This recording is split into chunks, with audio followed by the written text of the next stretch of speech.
बिस्मिल्लाहिर्रहमानिर्रहीम। Last lecture के and में हमने पढ़ा था कि जब मॉलिक्यूलर फार्मूला मालूम हो जाए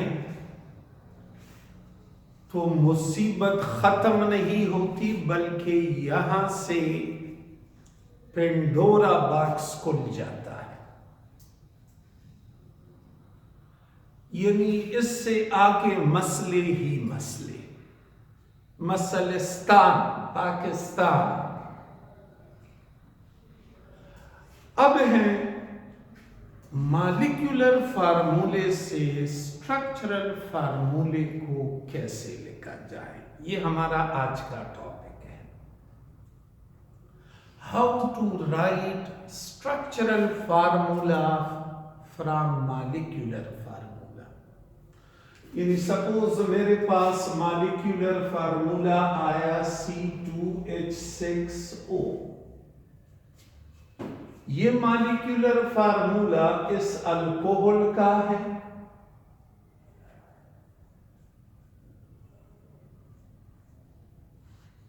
या इस ईथर का है।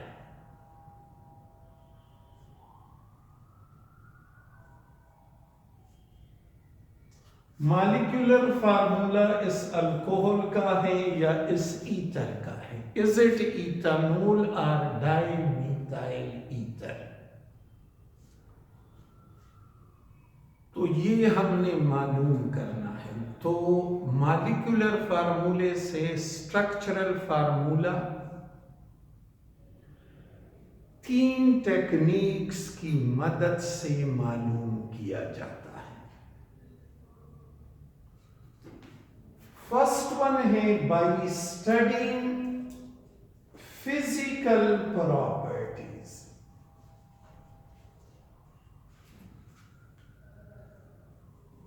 फिजिकल प्रॉपर्टीज से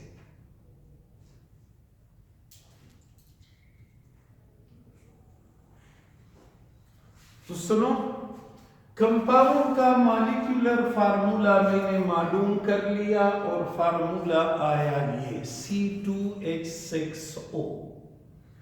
ये कंपाउंड इथानोल है या डाइमीथाइल ईथर है। तो हम फिजिकल प्रॉपर्टीज की मदद से बता सकते हैं।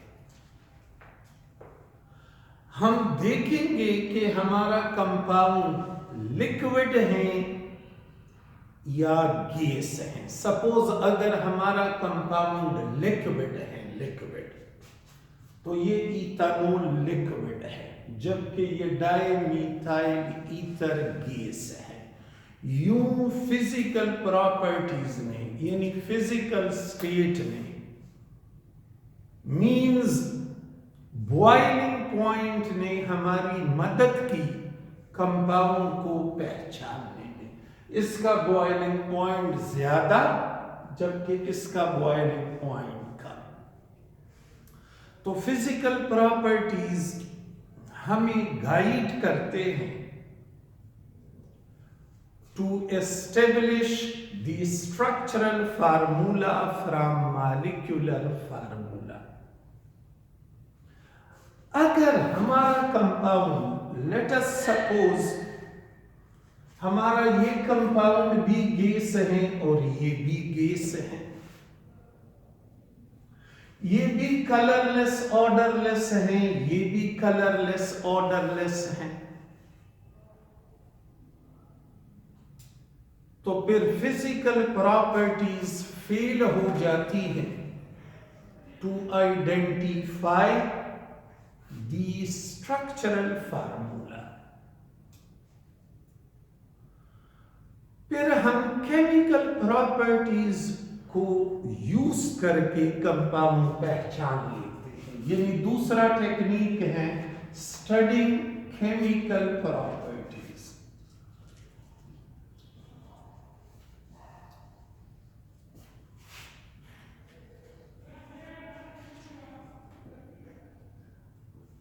फिजिकल प्रॉपर्टीज हमने डिस्कस किए कि आप फिजिकल स्टेट को देखोगे, उसके मेल्टिंग बॉइलिंग पॉइंट को देखोगे, उसके कलर को देखोगे, उसके ऑर्डर को देखोगे, टेस्ट करोगे, तब जाके फिजिकली हम मालूम कर सकते हैं कि हमारा कंपाउंड ये है या ये है।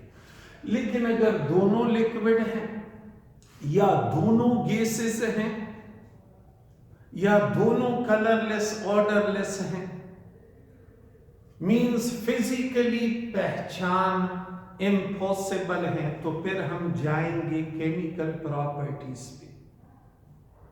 फिर केमिकल प्रॉपर्टीज यूज करके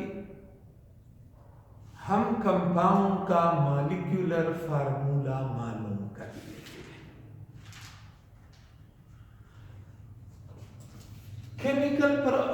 स्ट्रक्चरल फार्मूला मालूम कर लेते हैं। केमिकल प्रॉपर्टीज कैसे? इन दोनों में मैं केमिकली डिफरेंस कर सकता हूं, फिजिकली भी केमिकली भी। केमिकल तरीका कौन सा है? ये अल्कोहल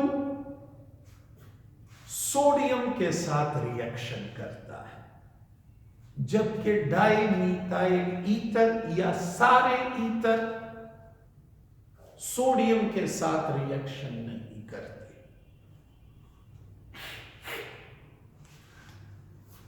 ये जो अल्कोहल है ये सोडियम के साथ रिएक्शन करता है, ईथर सोडियम के साथ रिएक्शन नहीं करता, तो मैं इन्हें सोडियम के साथ रिएक्ट करवाऊंगा। जिस कंपाउंड ने रिएक्शन कर लिया वो कंपाउंड अल्कोहल होगा, और जो रिएक्शन न करे तो मतलब है कंपाउंड ईथर है।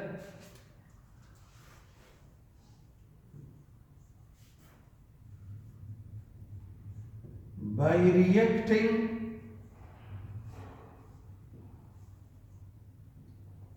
with sodium, या मैंने सोडियम लिखा चूंकि ये रिएक्शन करता है या नहीं करता।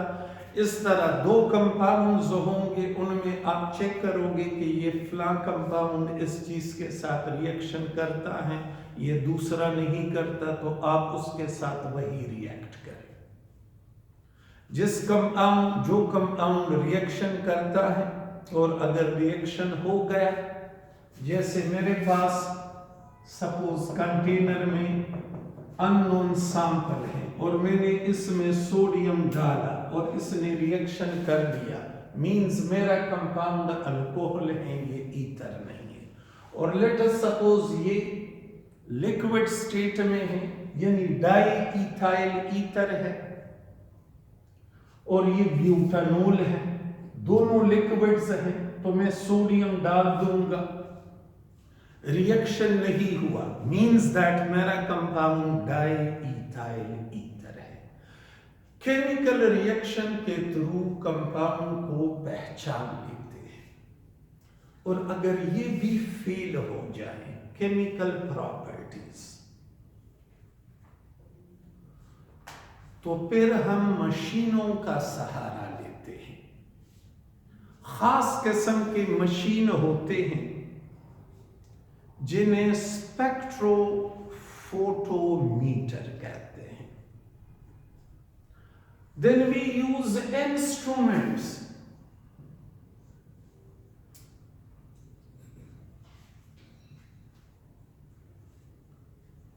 फिर हम मशीनों का सहारा लेते हैं, इंस्ट्रूमेंट्स यूज करते हैं, और इस खास इंस्ट्रूमेंट को जिसकी मदद से हम स्ट्रक्चर को या कंपोजिशन को मालूम करते हैं, स्पेक्ट्रोमीटर या स्पेक्ट्रोफोटोमीटर कहते हैं। स्पेक्ट्रोमीटर और स्पेक्ट्रोफोटोमीटर।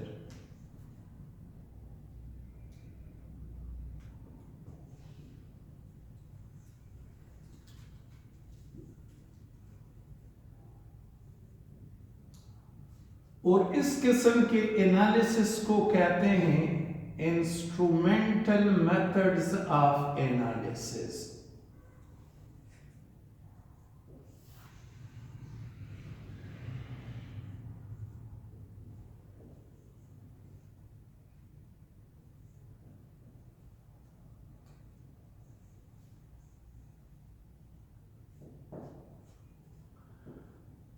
इस किस्म के एनालिसिस को इंस्ट्रूमेंटल मेथड ऑफ एनालिसिस कहते हैं, यानी इंस्ट्रूमेंट यूज करके, मशीनें यूज करके कंपाउंड का स्ट्रक्चर या कंपोजिशन मालूम करवाना।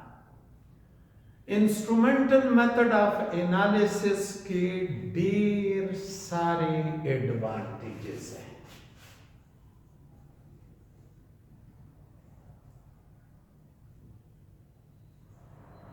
इसके ढेर सारे एडवांटेजेस हैं। Advantages of instrumental method of analysis कौन कौन से हैं? सबसे पहला एडवांटेज, ये इसके रिजल्ट्स रिलायबल होते हैं।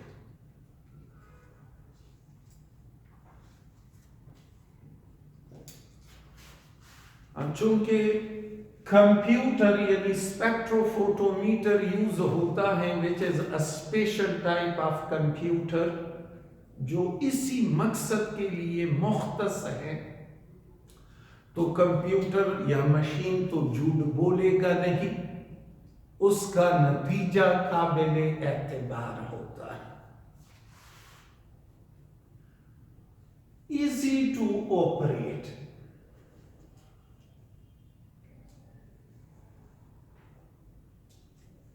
इस मशीन को कोई भी इस्तेमाल कर सकता है। सिंपली सैंपल डाल दे, मशीन के अंदर रखे और मशीन ऑन करे, तो एक खुदकार निजाम है, ऑटो सिस्टम है, वो आपको नतीजा दे देगा।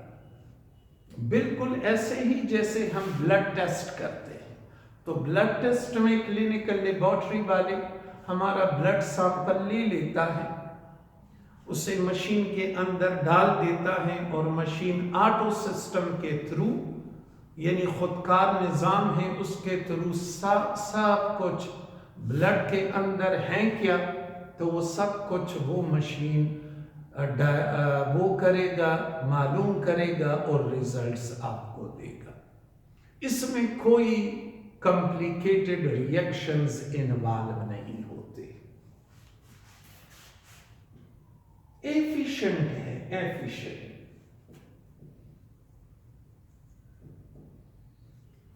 जब आपने केमिकल प्रॉपर्टीज के थ्रू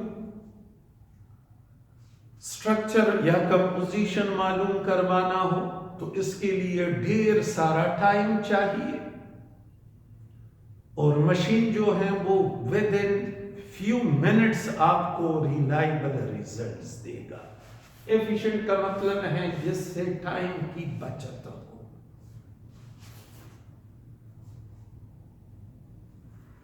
और कंपोजिशन मालूम सबसे इंपॉर्टेंट चीज, अगर सैंपल कीमती हो, आप चाहते नहीं हो कि ये सैंपल जाया हो, एनालिसिस भी हो जाए और मुझे सैंपल फिर से भी मिले,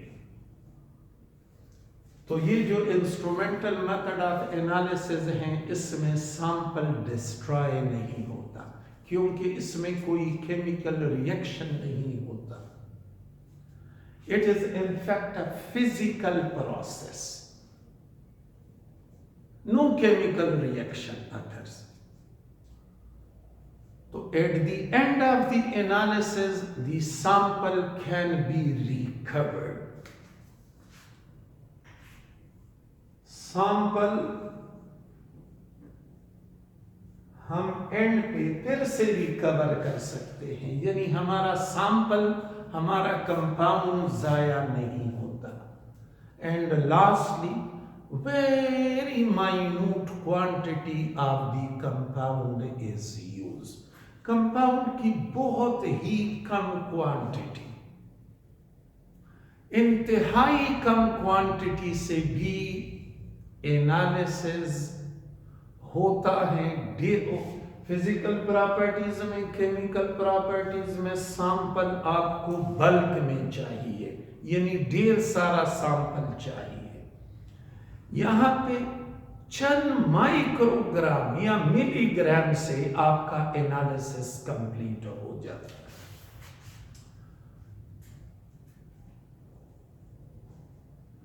small quantity of the sample is required.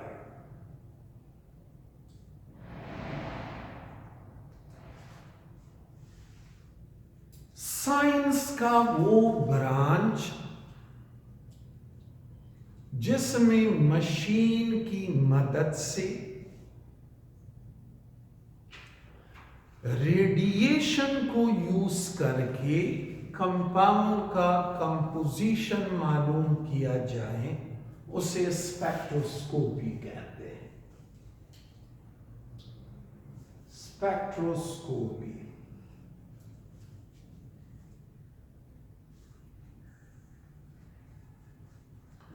What is this spectroscopy?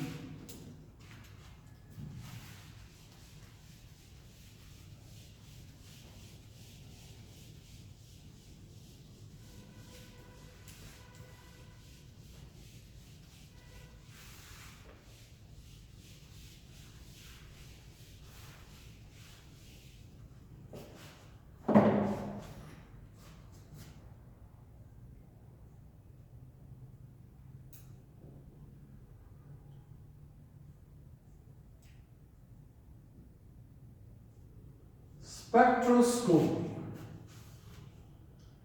branch of science, deals with interaction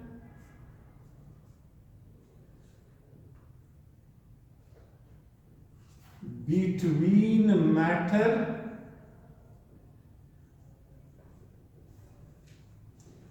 and electromagnetic radiations. For what purpose? To find the structure of matter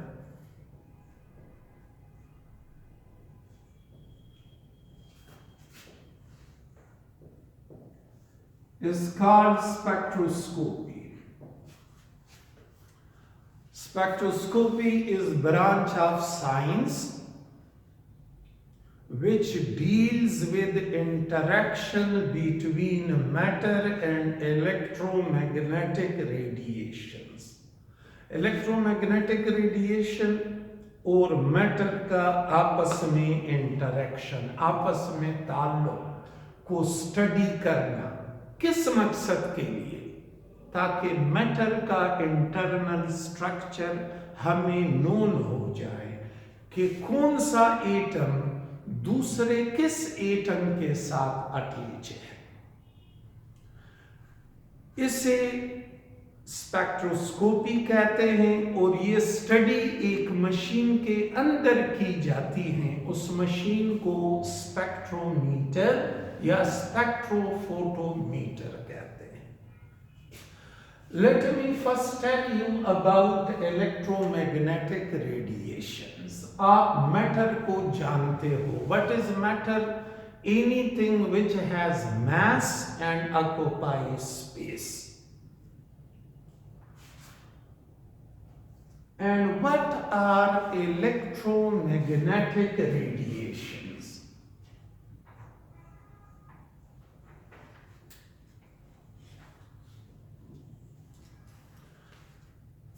science में चीजों को दो नजरों से देखा जाता है। एक चीज या तो मैटर है और या वो एनर्जी है, और ये दोनों इक्विवेलेंट भी हैं, इक्वल भी हैं, बराबर है। According to Einstein E is equal to mc square. Science में मैटर को दो चीजों से, दो नजरों से देखा जाता है। ये मैटर है या ये एनर्जी है। तो इलेक्ट्रोमैग्नेटिक रेडिएशन, मैटर मींस एक ऐसी मखलूक जिसका मास हो, मास, और इलेक्ट्रोमैग्नेटिक रेडिएशन ये मैटर नहीं है, मतलब इनका मास नहीं होता। तो फिर ये क्या है? ये एनर्जी है। इलेक्ट्रोमैग्नेटिक रेडिएशंस ये एनर्जी।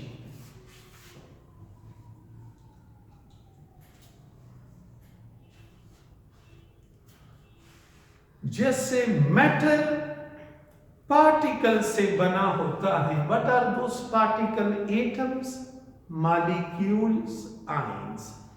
इसी तरह ये एनर्जी जिस चीज की बनी होती है उसे फोटान कहते हैं, फोटान।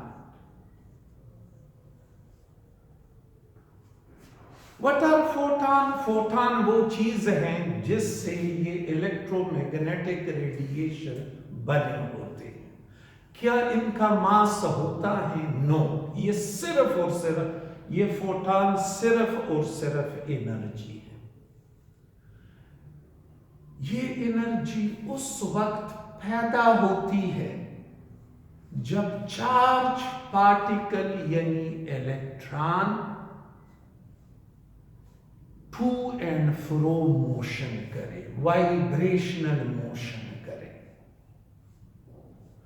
इस एनर्जी को जो फोटॉन्स पे मुश्तमिल है, एनर्जी के बेसिस पे इन्हें हम 8 नाम देते हैं। कौन कौन से? Cosmic raise,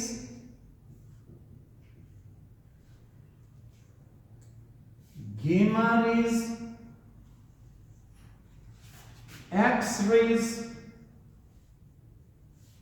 ultraviolet, visible, infrared, microwaves और रेडियो वेव्स। इनका वेवलेंथ इस डायरेक्शन में इंक्रीज होता है, जबकि एनर्जी और फ्रीक्वेंसी, एनर्जी और फ्रीक्वेंसी इस डायरेक्शन में decrease, because wavelength is inversely related to energy and frequency.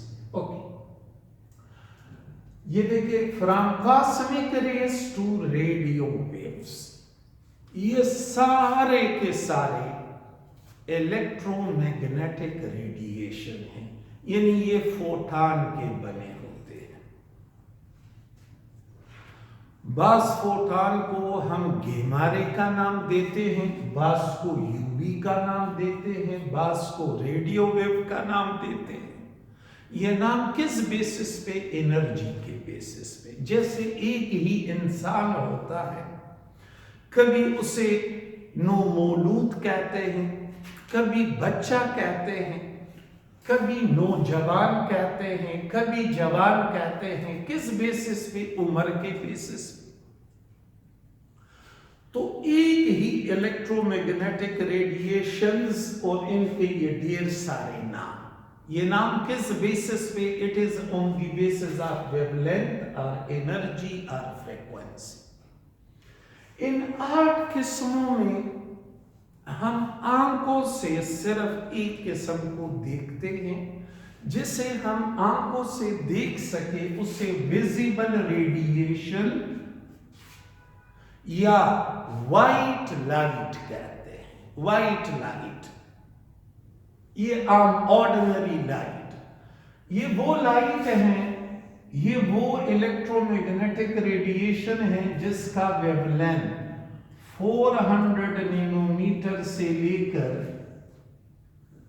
750 nanometre तक है। इंसानी आंख सेंसिटिव है, वो इलेक्ट्रोमैग्नेटिक रेडिएशन सिर्फ इस रेंज के अंदर ही देख सकता है, और उनको देखने के लिए खास किस्म के ग्लास की जरूरत होती है। 400 से लेकर 750 नैनोमीटर तक इस रेंज में जो फोटॉन्स हैं उसे आम जुबान में हम कलर कहते हैं। याद रखें, colour in fact electromagnetic radiations होते हैं। तो 400 से लेकर 750 नैनोमीटर तक ये जो रेंज है, इस रेंज में मौजूद फोटॉन्स आम जुबान में कलर कहलाते हैं। अगर एक सब्सटेंस ये वाइट लाइट पूरा का पूरा एब्जॉर्ब करे, that particular substance will appear dark, वो काला नजर आएगा। विजिबल लाइट को पूरा का पूरा एब्जॉर्ब करना, तो वो जो चीज होगी, वो जो मैटर होगा, वो हमें काला नजर आता है। तभी तो लोग गर्मियों में काले कपड़े नहीं पहनते, क्योंकि ब्लैक बॉडी जो होती है, it is an excellent absorber of radiant energy. और अगर कोई बॉडी वाइट लाइट को पूरा का पूरा रिफ्लेक्ट करे, that particular body will appear bright, वो आपको सफेद नजर आएगी। गर्मियों में लोग सफेद कपड़े क्यों पहनते हैं, ज्यादातर हल्के रंग क्यों ओढ़ते हैं? वजह ये है कि ये जो वाइट कलर है, ये रेडिएंट एनर्जी को रिफ्लेक्ट करता है, वाइट लाइट को रिफ्लेक्ट करता है। और अगर कोई बॉडी इस विजिबल लाइट को एब्जॉर्ब करे, इससे कुछ पोर्शन वो एब्जॉर्ब करे और कुछ रिफ्लेक्ट करे, कुछ पोर्शन एब्जॉर्ब करे, कुछ रिफ्लेक्ट करे, तो वो पर्टिकुलर बॉडी कलर्ड नजर आएगी। इस विजिबल रेंज में जो फोटॉन है वो आप जानते हो कौन कौन से? Violet, indigo, blue, green, yellow, orange और रेड। अब एक बॉडी के ऊपर ये 7 फंडामेंटल कलर बम्बार्ड किए गए, उसने इससे कुछ फोटॉन एब्जॉर्ब किए, कुछ रिफ्लेक्ट किए, तो वो बॉडी आपको कलर्ड नजर आएगी। रिफ्लेक्टेड फोटॉन, जो फोटॉन वो रिफ्लेक्ट करे, वो एक सिंगल कलर की शक्ल में आपको नजर आएगा। जो फोटॉन एब्जॉर्ब हुए हैं उसका कलर,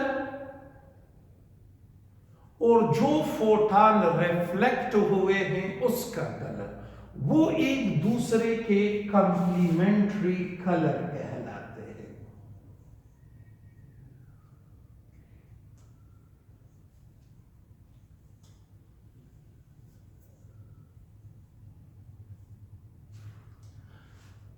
लेट अस सपोज एक बॉडी ने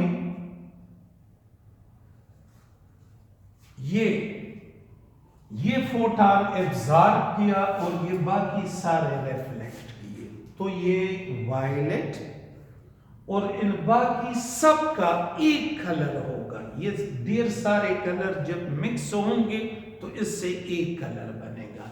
लेट सपोज ये सारे जब मिलते हैं तो सपोज कर लेता हूं कि ये ग्रीन कलर बना लेते हैं, तो ये वायलेट और ये ग्रीन एक दूसरे के कंप्लीमेंट्री कलर कहलाएंगे। जो कलर, जो फोटॉन एब्जॉर्ब हो जाए उसका कलर, और जो फोटॉन रिफ्लेक्ट हो जाए उसका कलर, वो एक दूसरे के कंप्लीमेंट्री कलर कहलाते हैं। अच्छा, सब्सटेंस आपको कैसे नजर आएगा? ऐसे कि ऐसे, ऐसे। The reflected color will be color of the substance. The reflected color will be color of the substance. ये याद रखना है कि मैंने फॉर एग्जाम्पल बताया कि वायलेट और ये ग्रीन कंप्लीमेंट्री कलर है। ये ज़रूरी नहीं है, तो ये सिर्फ समझाने के लिए मैंने कहा। तो ये वायलेट और ये ग्रीन एक दूसरे के कंप्लीमेंट्री कलर होंगे। ये एब्जॉर्ब हुआ है, ये रिफ्लेक्ट हुआ है। तो सब्सटेंस आपको कैसे नजर आएगा? ग्रीन नजर आएगा। गालिबन ये स्टेटमेंट टेक्स्ट बुक में उल्टा लिखा गया है। अब मुझे ये पता है कि ये जो स्टेटमेंट है ये बुक में उल्टा लिखा गया है। वायलेट एब्जॉर्ब हुआ, ग्रीन रिफ्लेक्ट हुआ, the substance will appear of this colour. तो ये थोड़ा सा इंट्रोडक्शन था about electromagnetic radiation. Electromagnetic radiation energy है, फोटॉन से बनी होती है। ये एनर्जी तभी पैदा होती है जब charge particle like electron vibrational motion करे। इलेक्ट्रोमैग्नेटिक रेडिएशन की 8 किस्में हैं और ये उनके नाम हैं। इन 8 किस्मों में से हम आंखों से सिर्फ विजिबल रेडिएशन को ही देख सकते हैं। विजिबल रेडिएशन का वेवलेंथ 400 से 750 नैनोमीटर तक होता है। इसे विजिबल लाइट भी कहते हैं, इसे वाइट लाइट भी कहते हैं, इससे इनकैंडेसेंट लाइट भी कहते हैं। तीसरा नाम है इनकैंडेसेंट लाइट। अगर कोई सब्सटेंस विजिबल रेडिएशन पूरा का पूरा एब्जॉर्ब करे, वो डार्क नजर आएगा। रिफ्लेक्ट करे, वाइट नजर आएगा। कुछ पोर्शन एब्जॉर्ब करे, कुछ रिफ्लेक्ट करे, वो कलर्ड नजर आएगा। एब्जॉर्ब कलर और रिफ्लेक्टेड कलर एक दूसरे के कंप्लीमेंट्री कलर्स कहलाते हैं।